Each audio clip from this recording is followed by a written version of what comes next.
When Sal Mineo was murdered in 1976, the killer had only stolen $43.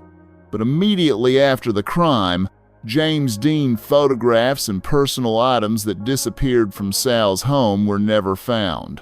Could Sal have become a target because of the secret love he shared with Dean? And was this secret what ultimately killed him? For 21 years, Sal Mineo lived in memory of James Dean. And while his death is officially recorded as a robbery, the truth was much darker. Because the items that vanished that night were evidence of Hollywood's greatest forbidden love story. If you want to listen to this story to the end, please subscribe and turn on the notification bell, because we'll continue sharing the unknown truths about James Dean and Sal Mineo's secret relationship. In July 1955, in the cold corridors of Warner Brothers Studios, 16-year-old Sal Mineo's world changed when he first saw James Dean. He had come for the casting of Rebel Without a Cause to audition for the role of Plato.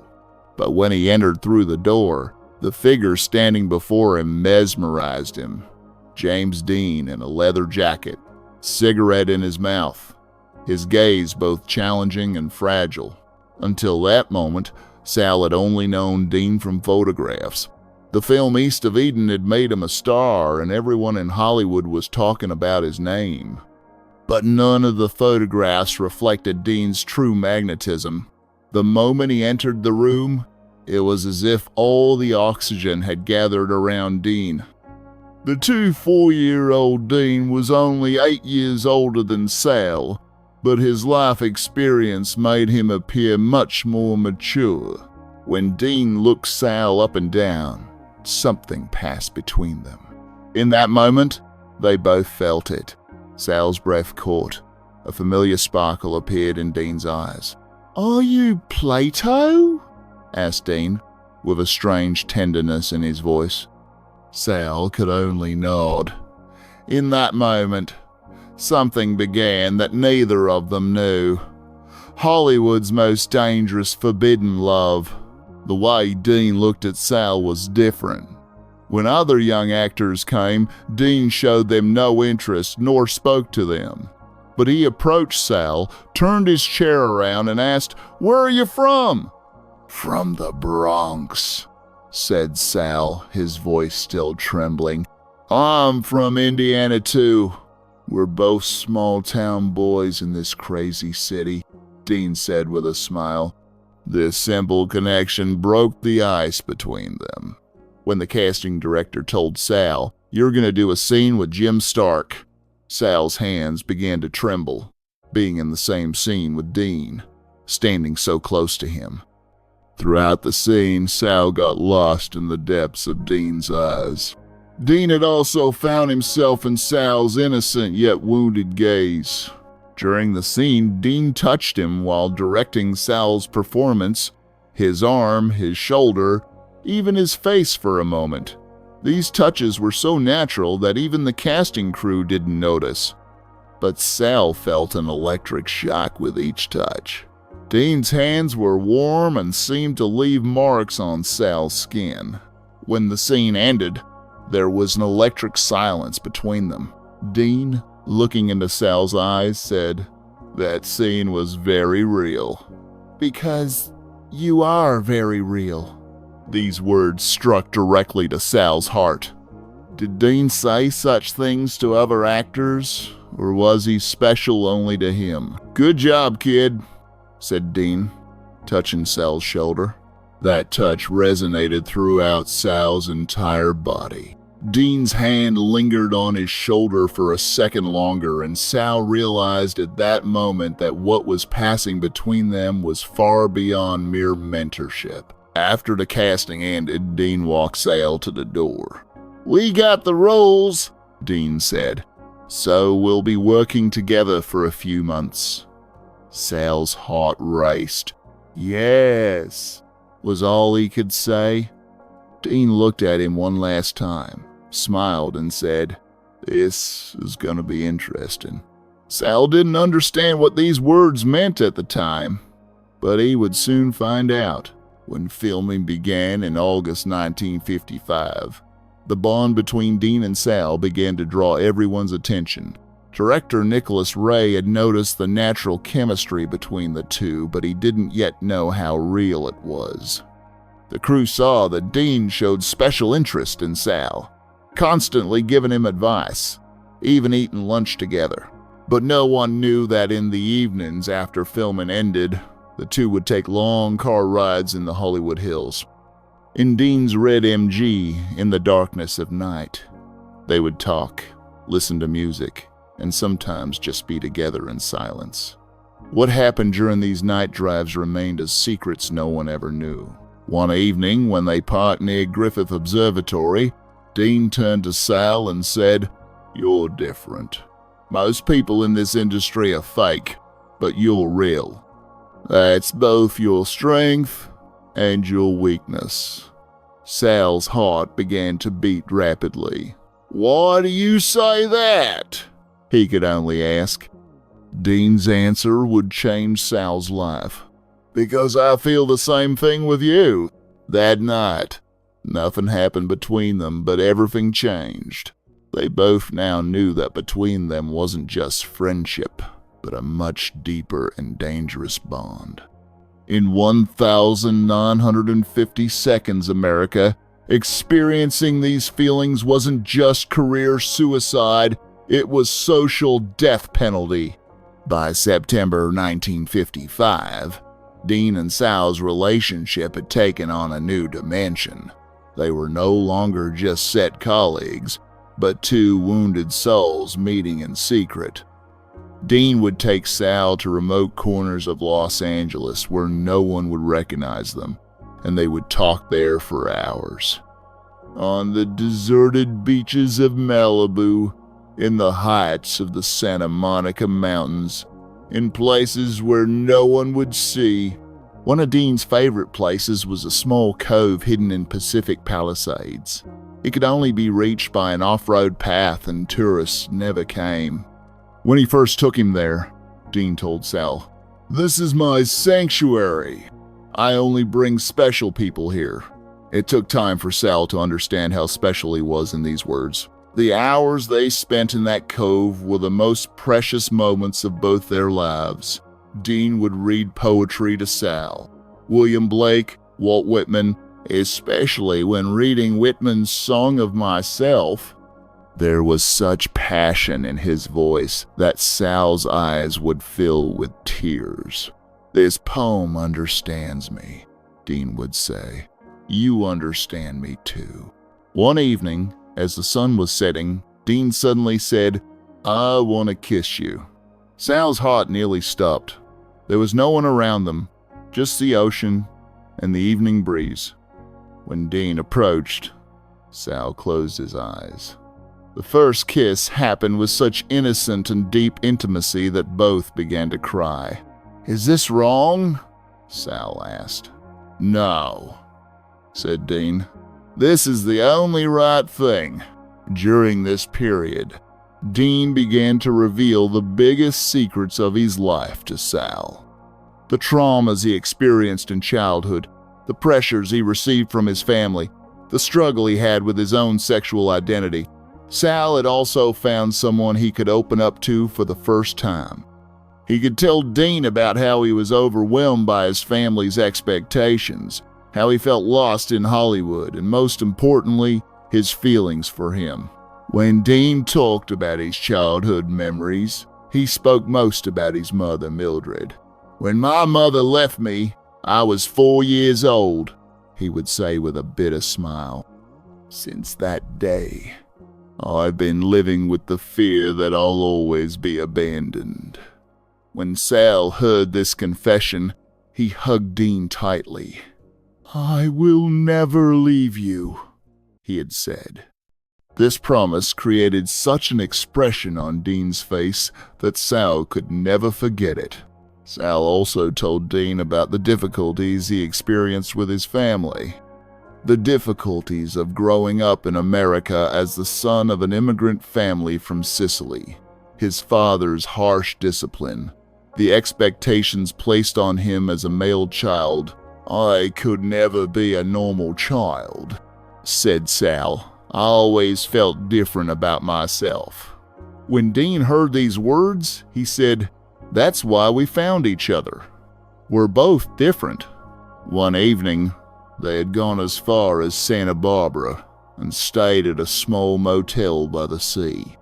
Dean had said at the reception, "We're brothers.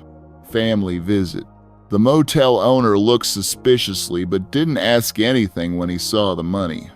When they went up to the room, both were aware of how risky they were doing, but they couldn't stand it anymore. What happened that night became one of the most special moments of both their lives.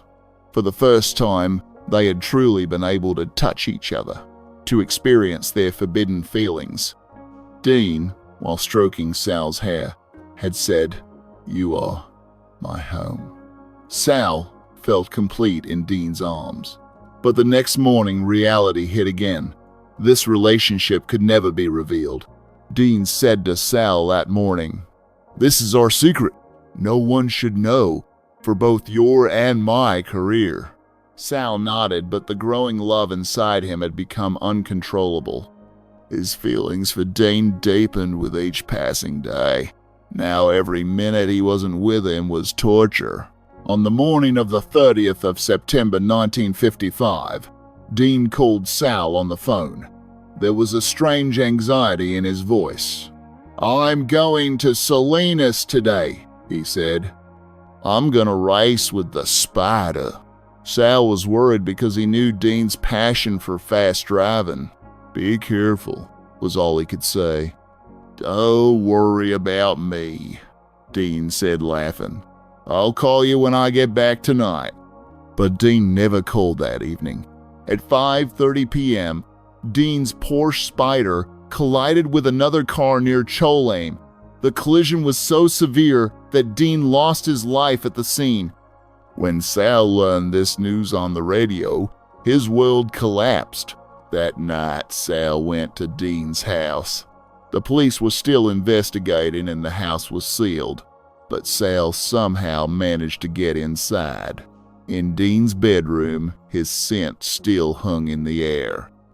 That night, Sal cried, screamed, and experienced his love for Dean for the last time, because he knew that he could never share these feelings with anyone again.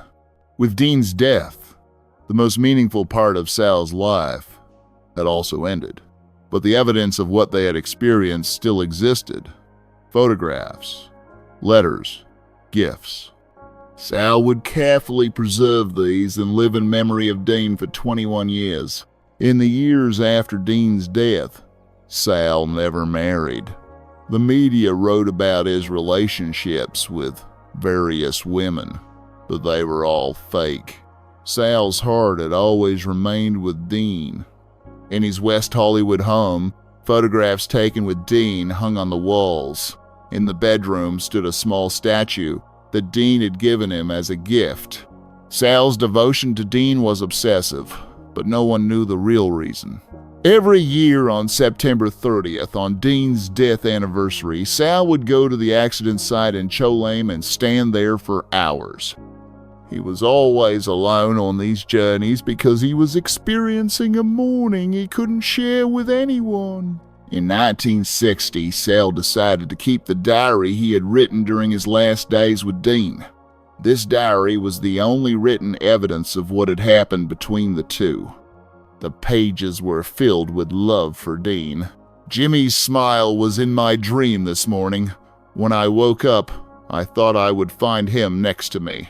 But there was only a pillow. No trace of his scent left." Sal's Dean collection at home kept growing. Original film reels of East of Eden and Rebel Without a Cause, costumes Dean had used, even parts from the Porsche he had crashed. Sal secretly collected these and turned one room of his house into a Dean museum. Visitors were not allowed to see this room. In 1965, Sal collected the photographs he had taken with Dean in a special album. Most of these photographs captured private moments no one had seen. Walking hand in hand on the beach, laughing together in the car, hugging during set breaks. Under each photo he had written Dean's words, "You're with me forever, Jimmy." When a friend asked Sal in the 1,960 seconds, "Why don't you get married?" Sal had said with a smile, "I'm already considered married." Of course, he wasn't talking about Dean, but he continued to live in the shadow of that dead love. Indeed, from the day Dean died, Sal felt like a widower. Sal's mood changed with the seasons. When autumn came, as Dean's death season approached, he would become depressed. He would get better in winter, become hopeful in spring, remembering the days he met Dean, and experience his happiest periods in summer, because his most beautiful moments with Dean were in summer. In the 1,970 seconds, Sal was constantly called by publishers to write a biography about Dean, but Sal always refused. "Some secrets are taken to the grave," he would say, because he knew that every true story he wrote about Dean could also expose what had happened between the two. He rejected all financial offers to protect this one secret. The rare friends who visited Sal at home would see his devotion to Dean. He still watched Dean's movies, listened to his records, and talked to him as if he were still alive. At dinners, he would set a place for Dean and act as if he was calling out to him. This lifestyle gradually isolated Sal more and more. In 1975, Sal's health began to deteriorate. Years of depression and loneliness had also affected him physically. He refused to go to the doctor, saying it was difficult to live without Dean. He acted as if he was preparing to go to Dean's side. His friends were worried that this might be suicidal thoughts. On the night of the 12th of February 1976, Sal Mineo was stabbed to death in the garage of his West Hollywood home. According to the official statement, this was a robbery attempt and the killer had stolen only $43 from Sal's wallet. But the truth was much more complex. In the investigation conducted immediately after the murder, police determined that very valuable items had disappeared from Sal's house. Among these were private photographs taken with James Dean, letters Dean had written in his own handwriting, and souvenirs the two had taken together. These items were never found. When Sal's killer Lionel Ray Williams was caught, he claimed he had only committed robbery, but there were inconsistencies in Williams's statements. He knew the inside of Sal's house very well and had chosen exactly which items to take. This looked more like a crime targeting specific items than a planned robbery. Some researchers suggested that the real motivation for Sal's death was to destroy evidence of the relationship he had with Dean. In the 1,970 seconds, homosexuality scandals in Hollywood brought big money, and the documents in Sal's possession could end many people's careers. After Sal's death, Dean fans searched for those lost items for years. The contents of letters Dean had written in his own handwriting were never learned, but Sal's close friends knew that these letters contained very private confessions. The photographs also showed intimate moments of Dean and Sal. They were documents proving that the two were so close. In the 1,980 seconds, a book signed by Dean was found in an antique bookstore. Inside the book it said, "To Sal, with eternal love, Jimmy." When this book was sold at auction, it fetched a record price, but its real importance was that it was proof of the bond between Dean and Sal. In the 2000s, a collector claimed to have found a photograph that he claimed was stolen from Sal's house. In the photograph, Dean and Sal were seen walking hand in hand on Malibu Beach. But the authenticity of this photograph was never verified, and the photograph mysteriously disappeared again. Even today, Hollywood historians continue to investigate the real motivation behind the Sal Mineo murder, because the items that disappeared that night weren't just objects with material value. They were the last evidence of Hollywood's greatest forbidden love story. The relationship between James Dean and Sal Mineo was an impossible love in conservative 1952 America. Both knew that pursuing these feelings would threaten their careers and lives. But sometimes love is stronger than reason. Dean's early death cut this forbidden love in half, but didn't end it for Sal. He lived with Dean's ghost for 21 years, and perhaps this loyalty was what ultimately killed him. Because the evidence in Sal's possession was the kind of secrets that would disturb very powerful people. Sal Mineo's death is recorded as robbery in official records, but the missing Dean items tell a different story. These items were the last witnesses of Hollywood's greatest forbidden love story. And with them, the true story of James Dean and Sal Mineo was forever buried. Today, both rest in Hollywood Forever Cemetery. Dean died in 1955, Sal in 1976. There are 21 years between them, but their love still lives. Because true love never dies. It just hides deeper. If this untold story of Hollywood's most dangerous forbidden love moved you, please subscribe to our channel and hit the notification bell. We continue to uncover the hidden truths behind Hollywood's Golden Age legends, because some secrets are too important to stay buried forever.